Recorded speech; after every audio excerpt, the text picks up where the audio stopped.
bem-vindos a um programa especial do Educa Week, feito em parceria com a Mileto, uma startup que conecta as empresas ao estagiário do futuro, o estudante de ensino médio técnico. Para esse programa, nós convidamos alguns dos principais líderes de RH do Brasil para conversar sobre como a educação impacta o futuro do trabalho. Eu sou Juliano Amaral, CEO e cofundador da Mileto, e tive o privilégio de ter sido entrevistador dessas pessoas. Vocês vão perceber, pelos sons do fundo, que essas entrevistas foram gravadas ao vivo, durante o Educa Week, ali na vibração desse evento que é o evento mais transformador da educação brasileira. Essas entrevistas estão sendo divulgadas nos canais oficiais do evento, no Spotify e no YouTube, então aproveitem para seguir os canais e acompanhar as entrevistas. Então, vamos lá para o episódio, espero que vocês aproveitem. Sejam bem-vindos a mais uma entrevista aqui da Educa Week 2025, num quadro novo, porque a Educa Week já está na sua 9ª edição, mas é a primeira que nós estamos trazendo o mercado de trabalho como mais um ator da sociedade para trazer insights, contribuições para o mundo da educação sobre mais aspectos que ele pode considerar na sua evolução, na sua transformação, e isso mostra o poder da Educa Week, que é hoje o evento mais transformador da educação brasileira. Eu sou Juliano Amaral, sou cofundador e CEO da Mileto, uma plataforma de estágio para ensino médio técnico, e tive um privilégio incrível de ser convidado aqui para assumir essa função, porque estou conhecendo pessoas incríveis, não a Flávia, porque eu já conheci ela antes, mas outras pessoas novas para mim, mas aprendendo muito, né? Porque essas conversas, elas de fato geram muito aprendizado, e acho que hoje nas carreiras e para a gente gerar impacto, a gente tem que estar sempre aprendendo. Estou aqui então com a Flávia, minha amiga, fizemos MBA juntos, sempre trocamos muitas coisas interessantes aí sobre carreira e mercado. E hoje ela, como vice-presidente de Gente e Gestão do Grupo Alife, vai chegar aí para essa entrevista que vai agregar muito para o nosso programa. Obrigado, Flávia, por aceitar o convite. Legal, eu que agradeço, Juliano, o convite. Acho que é uma honra quando vi lá o site do evento e o objetivo, né, de aproximar o mercado de trabalho ao mundo da educação para que os profissionais saiam mais preparados para os desafios do futuro. Achei super bacana e puder contribuir de alguma forma, fico honrada e feliz aí com o convite. Obrigada mesmo. É isso aí. Vamos lá, então acho que a melhor forma de começar é você dando um panorama geral aí da Alife. Legal. Bom, a Alife é uma empresa que nasceu ali em 2010, tem 15 anos. Ela começa com bares, é uma empresa de food service, muitas das nossas marcas são conhecidas pelos clientes finais, mas né, pela marca final. Então ela começa com bares de entretenimento, onde as principais marcas são o Tatu Bola e o Boa Praça. E é uma empresa que vem crescendo muito por M&A. A primeira M&A, a primeira aquisição em 2021 foi da família Nino, onde Nino e Neneto são as principais marcas. Depois, no ano passado, a gente adquiriu o Grupo Irajá, onde a Rainha é a principal marca. E esse ano a gente fez aí o closing da transação com o Grupo Drumatos, onde o Camarada Camarão é a principal marca. Então, ao todo, a gente tem hoje 16 marcas no portfólio, em 4 business units que vão variando ali de acordo com a ocasião de consumo, mas todas as marcas de food service, full service, né, com atendimento, a gente ainda não opera nada em fast food, normalmente com ticket médio um pouco mais alto, posicionadas aí para classe A e B, e aí tanto operações de rua quanto operações de shopping no Brasil todo.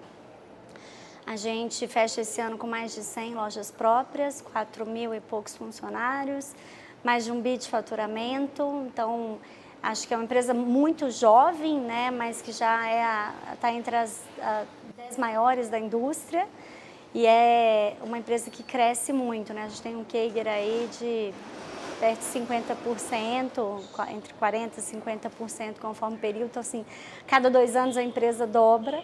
A gente foi reconhecido pelo Financial Times de novo como, né, uma das empresas que mais cresce nas Américas. É a 2ª vez que a gente é mencionado nesse ranking, que inclui os Estados Unidos.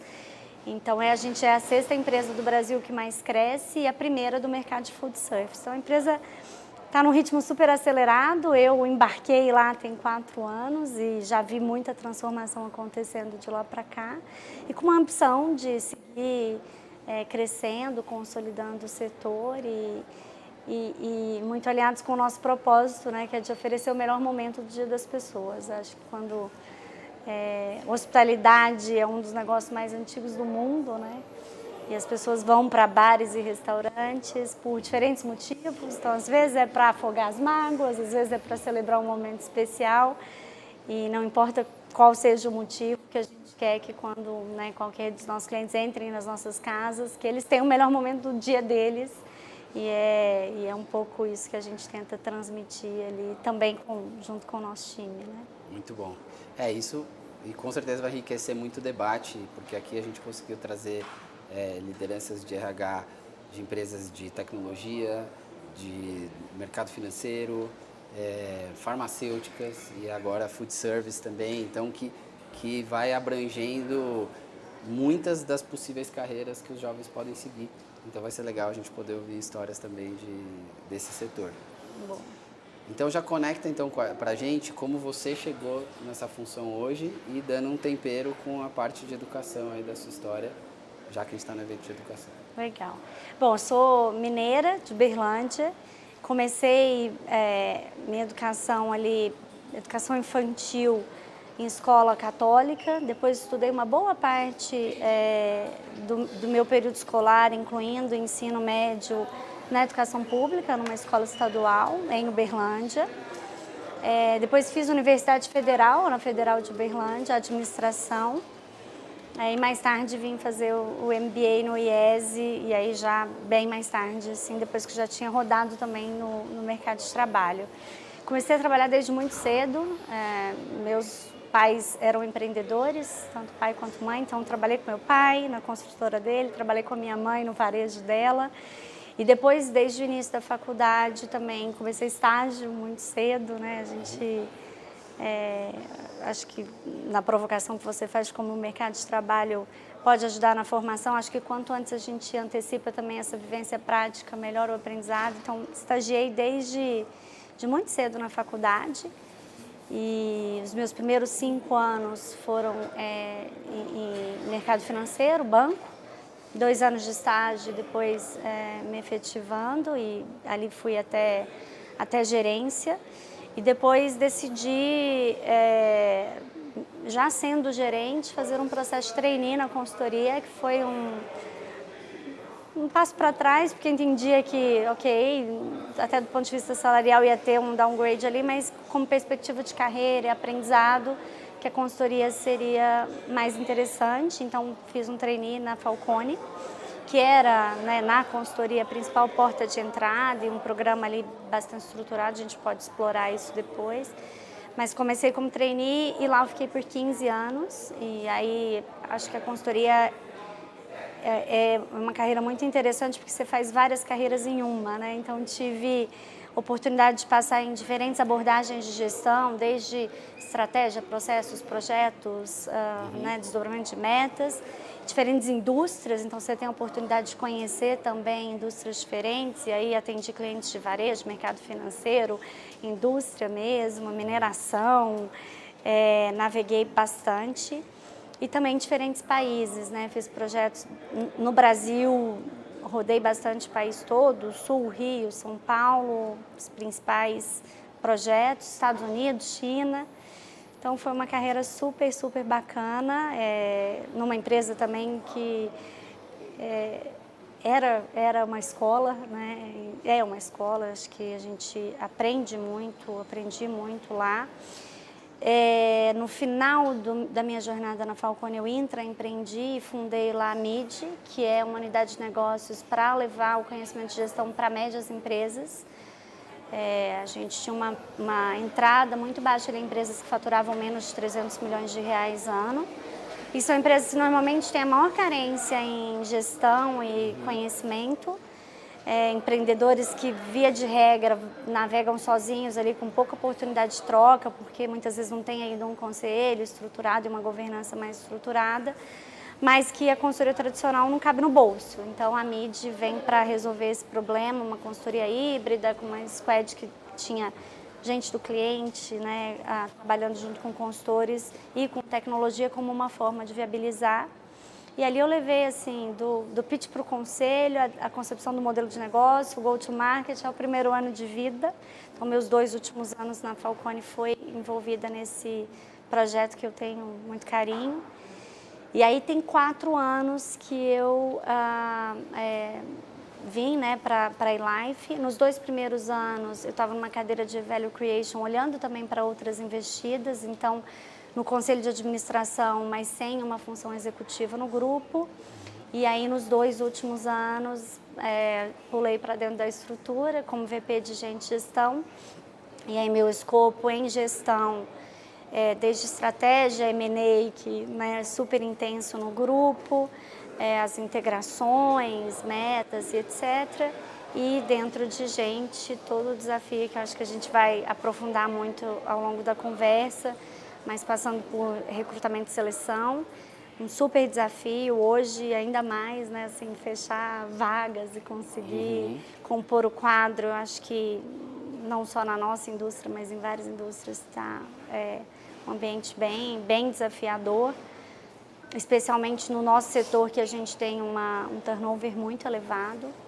Então, você, né, recruta entre 200 e 300 pessoas todos os meses, e dessa sensação de, né, um pouco enxugar gelo, onboarding, treinamento e como é que retém esse conhecimento.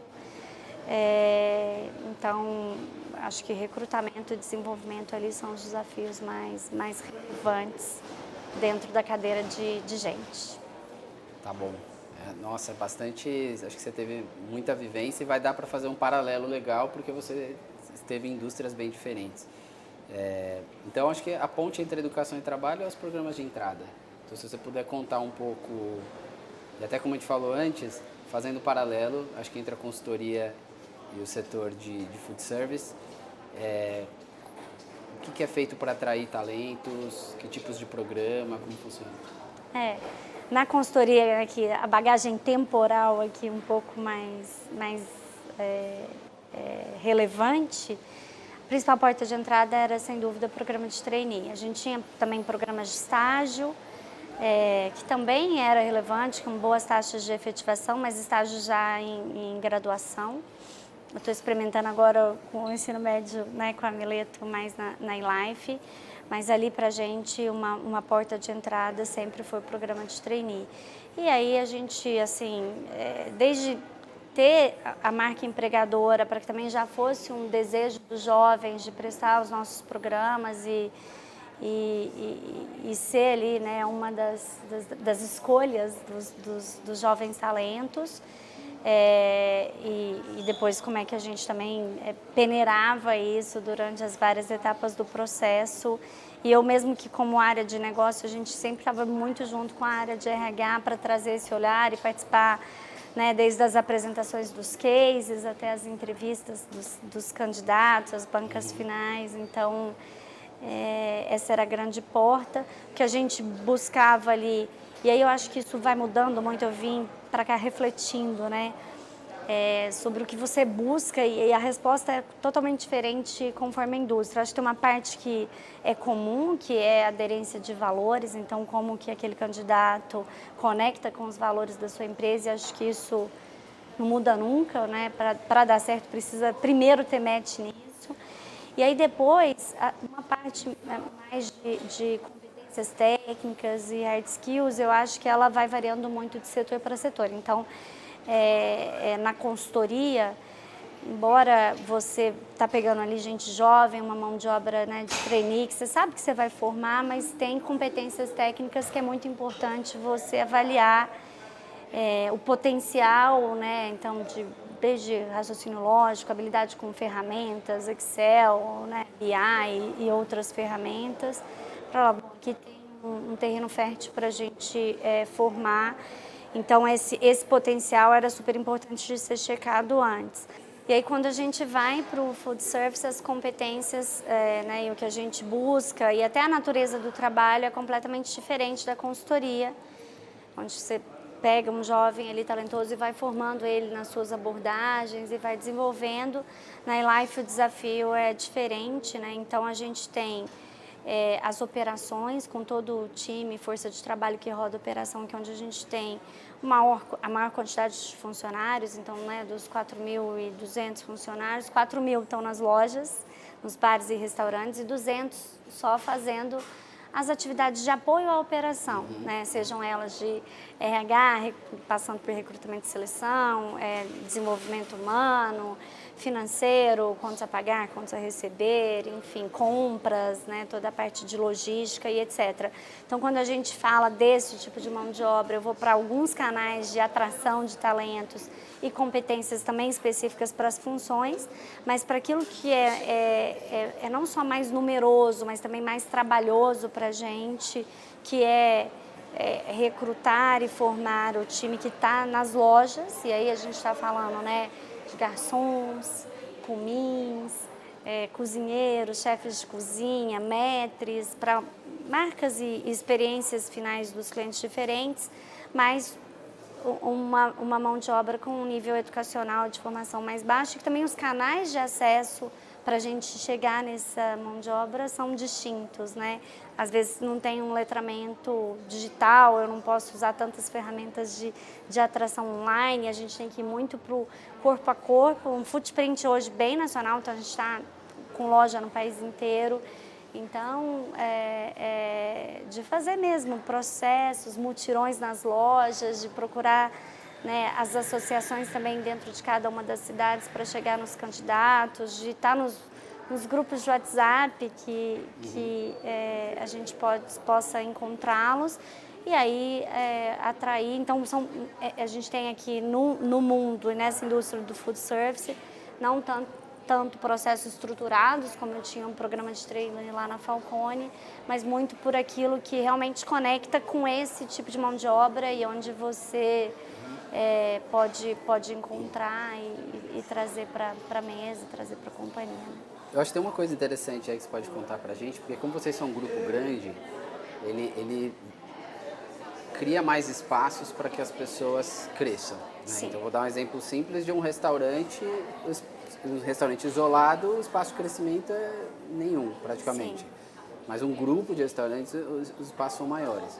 Então, assim, até uma mensagem para um jovem que ele sente atração pelo servir, ele sente atração pelo cozinhar, ele tem sonho de crescer e fazer isso como profissão e desenvolver uma carreira nesse campo. Como que é a carreira para essa pessoa e que caminhos que existem lá na Life? Acho perfeita a tua colocação. Eu falo que a empresa que cresce é aquela que dá oportunidade de crescimento. Eu acho que não somente pelo porte, que obviamente ajuda, mas pelo ritmo de crescimento.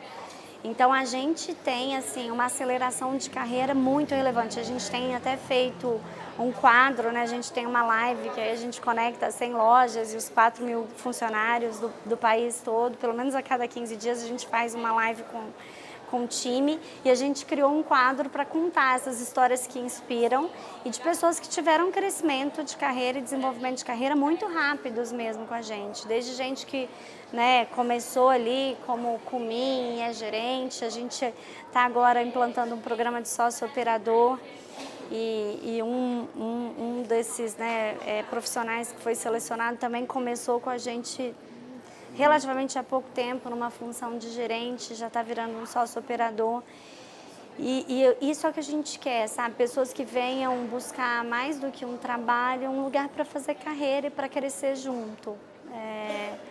E obviamente que também tem o nosso lado como companhia de prover isso, então de encontrar ali onde tem as pessoas que estão com esse desejo de crescer e como é que a gente apoia, não só como RH, mas eu acho que principalmente com uma liderança que possa, né, acompanhar o desenvolvimento e a curva de aprendizado e de formação desses profissionais. E aí a gente tem processos hoje já bastante estruturados, assim, de avaliações de desempenho, feedback, plano de desenvolvimento individual, mesmo com 4.000 funcionários, pelo menos 2 vezes por ano todo mundo é avaliado, recebe um feedback, tem um plano de desenvolvimento e a gente fica muito de olho nesses profissionais, né, que ali no Nine Box, poxa, que entregam resultado, que conseguem desempenhar suas funções, mas que também têm essa parte comportamental e de competências bastante aderentes para que a gente possa acelerar essas carreiras. Então, acho que todos os jovens que querem, né, fazer carreira nessa indústria, pensar, né, as empresas que podem dar o espaço, né, onde tem pista para correr, e também com essa mentalidade de ir formando e acelerando. A gente fala que assim, é muito ruim quando você tem que ir para o mercado para buscar uma vaga de liderança, porque você não conseguiu fazer uma sucessão e formar né, e ter gente preparada. Às vezes acontece, porque o ritmo de crescimento é muito alto, né? Mas sempre muito melhor, porque quando é alguém que você formou, você sabe que já tem tua cultura, teu valor, não vai ter surpresa, né? Quando vem de fora, pode melhorar o processo de recrutamento e seleção, mas sempre, né, tem um match ali que ou do lado da empresa ou do lado do candidato, algumas vezes não acontece. Então, assim, a gente tem um turnover alto e o principal turnover está no new hire ali, naquele, né, os 3 primeiros meses, as saídas que acontecem durante o período de experiência. E quando você promove alguém de casa, poxa, já é um movimento certo, você já conhece o Mas candidato. será que você consegue ilustrar com alguma história ou exemplos, principalmente agora sendo específico, nessas carreiras, por exemplo, de gastronomia, assim, ou de servir, porque eu tenho lido até sobre isso, que as novas gerações parece que estão... tem uma turma, né? Não é todo mundo, claro, mas que estão escolhendo, assim, eu quero voltar para carreiras mais simplistas, mais minimalistas, não é simplista, mais minimalista, que tem pouca tecnologia, ou eu gosto dessa coisa do cozinhar e quero fazer carreira nisso.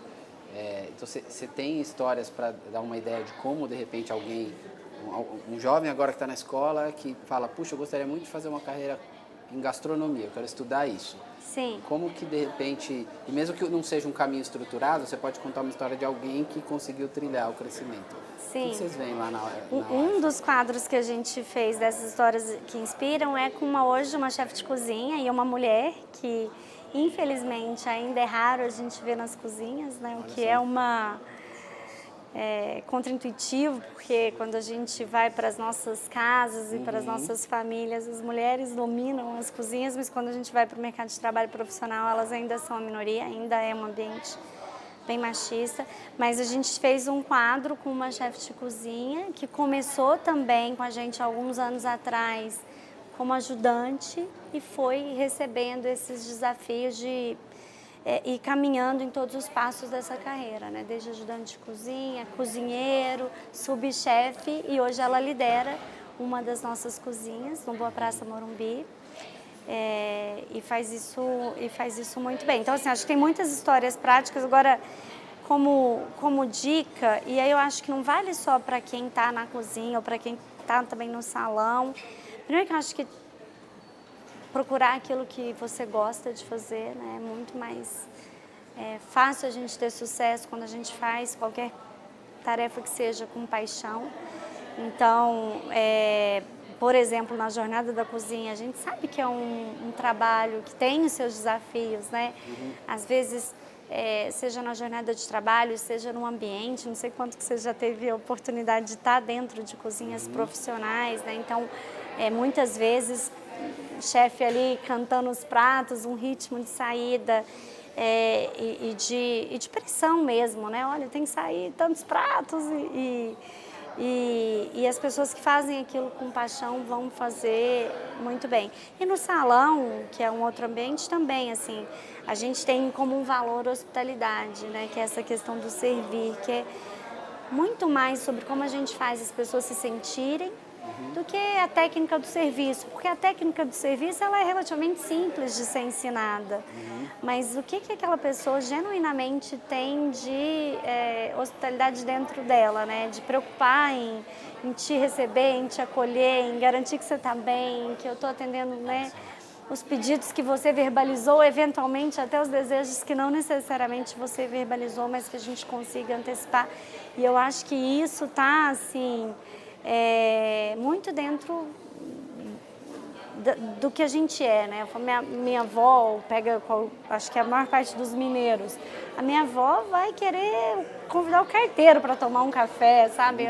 Porque tem essa questão do acolhimento e da hospitalidade dentro da veia. Então, acho que primeiro é isso, assim, poxa, eu tenho isso como valor e como sentimento de forma genuína, pô, muito mais do que meio caminho andado.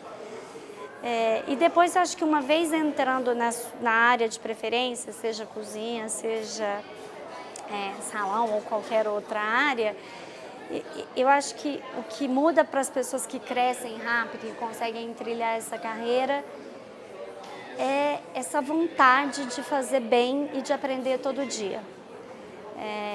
Então, tá atento ali, né, às oportunidades de aprendizado que vão acontecendo no dia a dia de maneira prática, com o seu líder.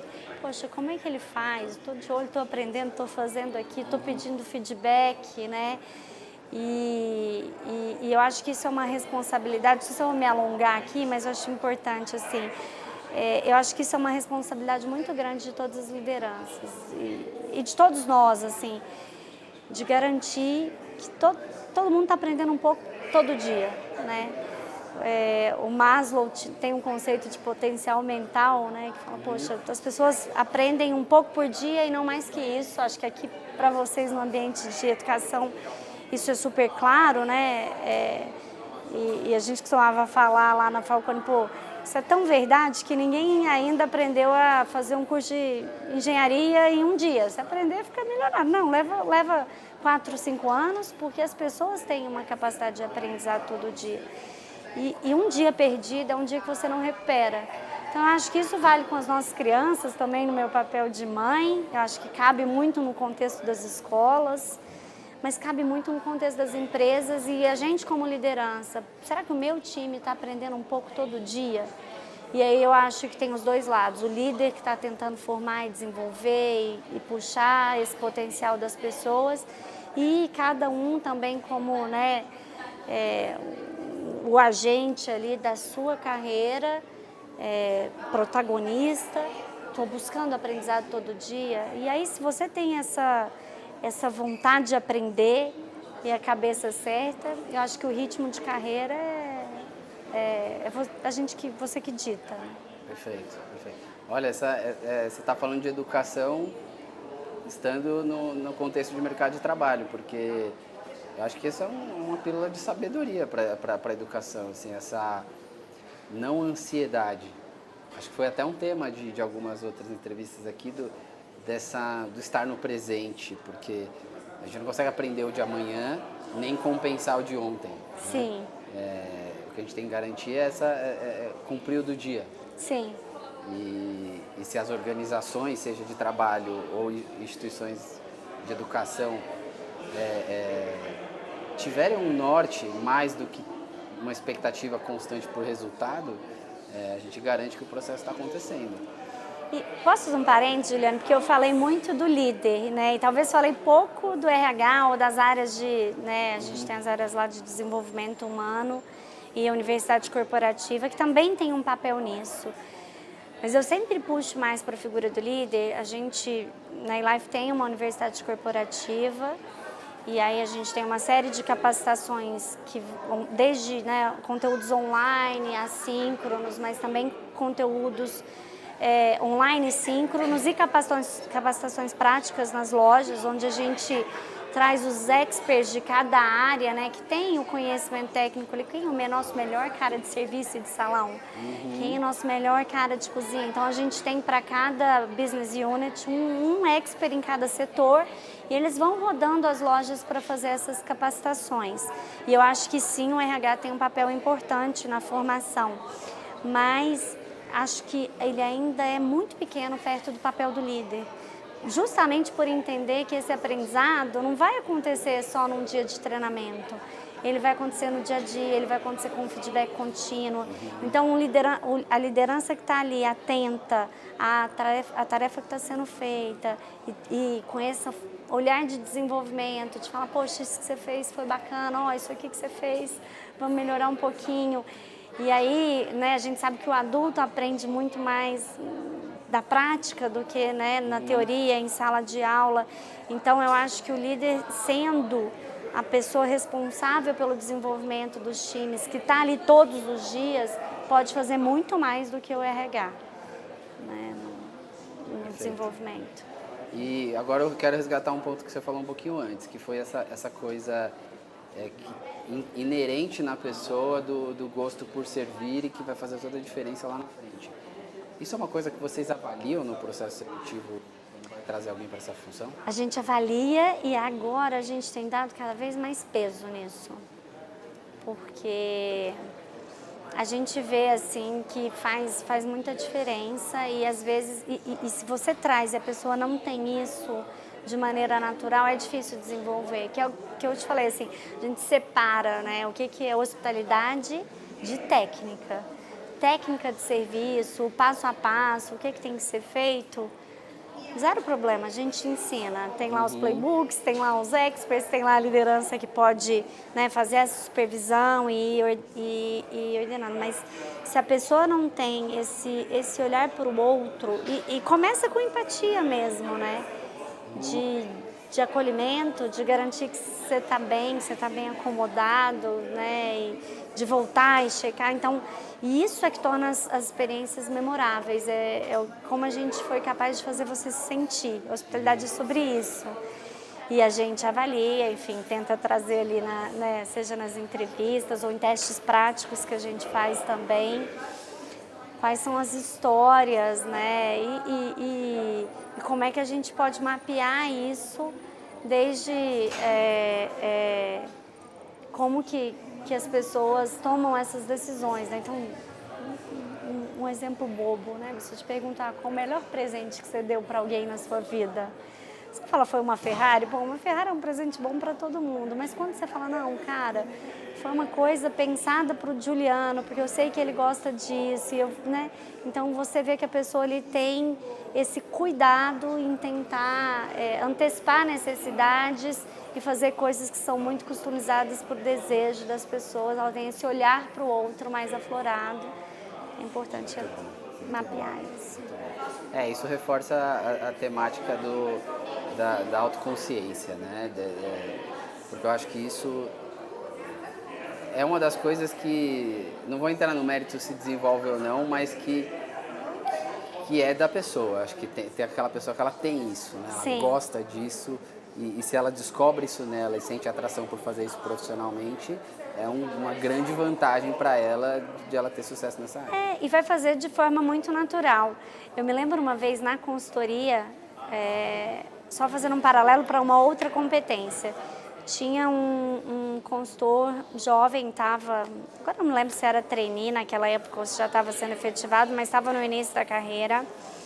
E ele tinha um esforço, assim, uma dedicação muito destacado. Ele tentava fazer o melhor possível e etc. Mas não era uma competência natural para ele a parte da estruturação das análises, do raciocínio lógico, etc. E eu olhava para ele e ele era um menino que era super expansivo, sabe? E de construir relacionamento super fácil. Eu falava, poxa, a potencialidade dele para ser um cara comercial e voar vai ser muito mais fácil do que ele tentar desenvolver habilidades que às vezes vai ter um esforço tremendo porque não está na fortaleza natural dele. E foi um dos feedbacks mais duros que eu dei na minha vida e de verdade ali achando que, cara, talvez acredito mesmo para ele encontrar a felicidade no trabalho, porque é muito ruim quando você se dedica, se esforça e não alcança, né? Sim. E porque você está indo talvez num caminho que não é o que é o mais natural para você. Então, porque eu não acho que vale só para a hospitalidade, acho que vale também para outras competências. E aí eu faço um paralelo com a educação, assim.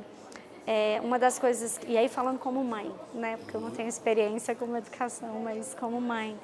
Mas uma das coisas mais bacanas que eu acho na escola dos meus filhos é esse olhar individual. É não querer, né, cobrar desempenho e performance dos alunos como se eles fossem todos a mesma pessoa. Então, de ter esse olhar e reconhecer qual é o talento de cada um, qual o ponto forte de cada um, e a partir daí a gente fomentar o desenvolvimento, eu acho fundamental. Demais. Tá bom, eu quero pular para um tema, até pelo tempo, que é a inteligência artificial. Sim. Num contexto diferente aí, que ele não é óbvio, né? Mas eu acho que vocês, como grande grupo, devem ter muita tecnologia aportada também e devem estar olhando para isso. O que vocês estão vendo? De inteligência artificial hoje, a gente tem alguns pilotos no salão, tem alguns cases globais bastante interessantes que aumentam vendas.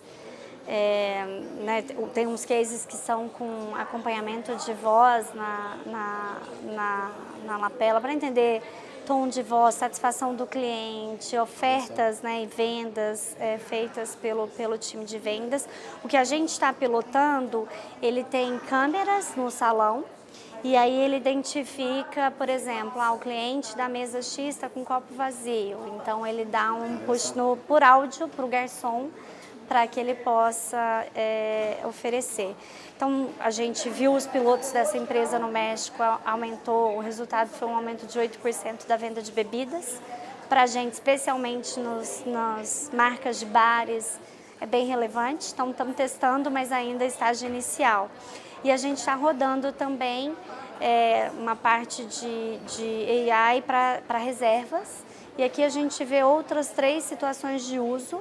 Primeiro, a gente está, óbvio que eu tenho as reservas online para o cliente que prefere fazer ele mesmo, mas tem gente que chama a gente na central, a gente tem hoje uma central de atendimentos e a gente faz hoje esse atendimento via WhatsApp, e isso a gente está automatizando com inteligência artificial.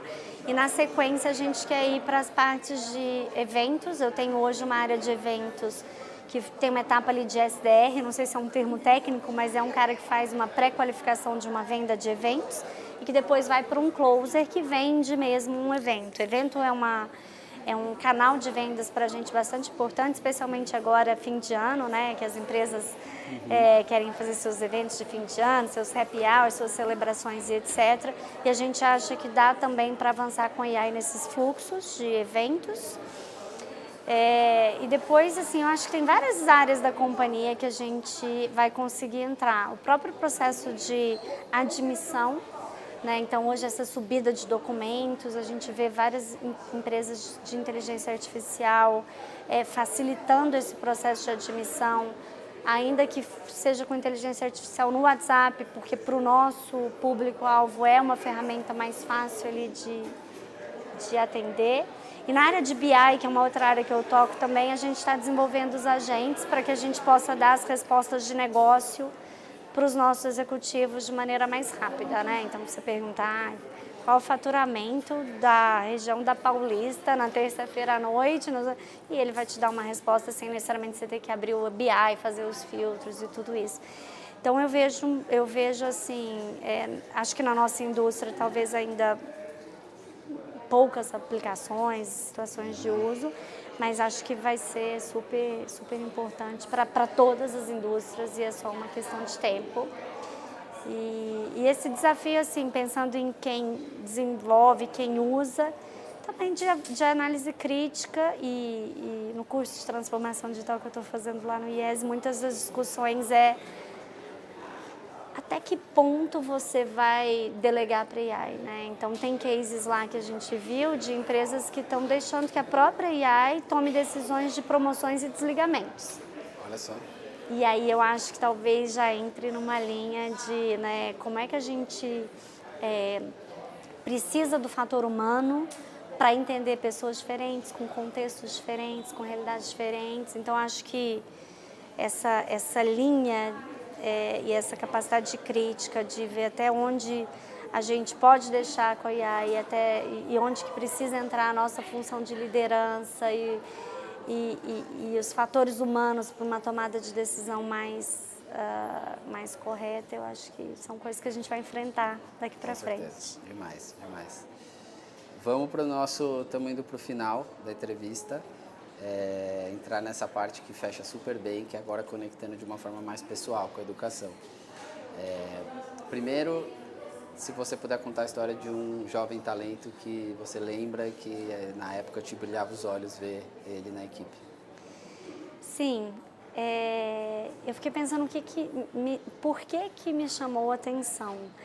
E eu acho que nesse caso foi também na etapa de consultoria, um dos meus projetos, tinha um trainee, ele estava comigo ali no primeiro projeto, e eu vi algumas características ali que eu falei, cara, esse menino vai longe.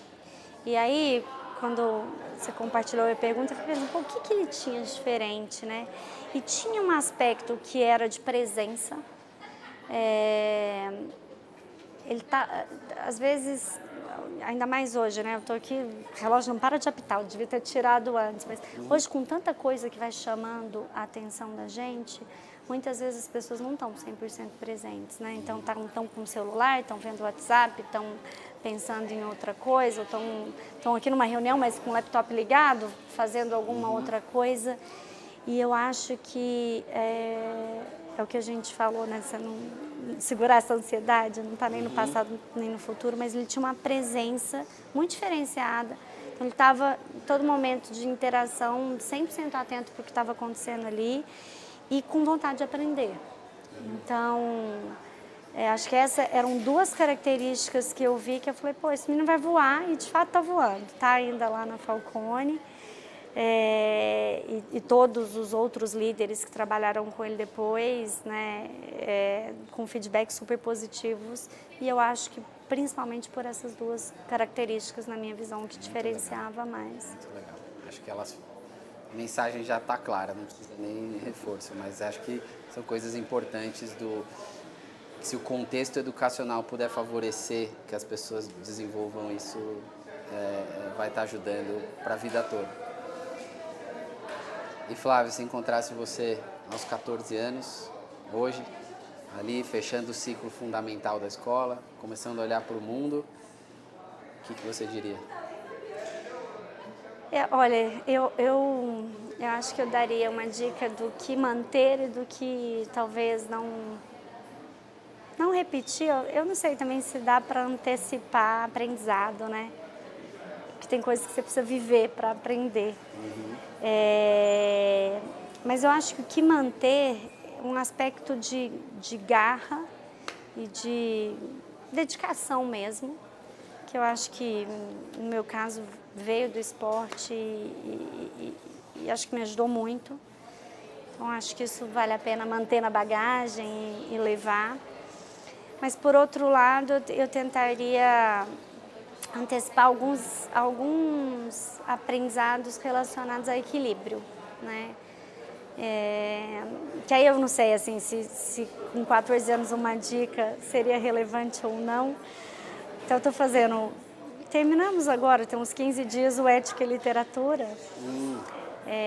E na discussão do livro lá tem a personagem, né, uma hora ela fala, felicidade conjugal.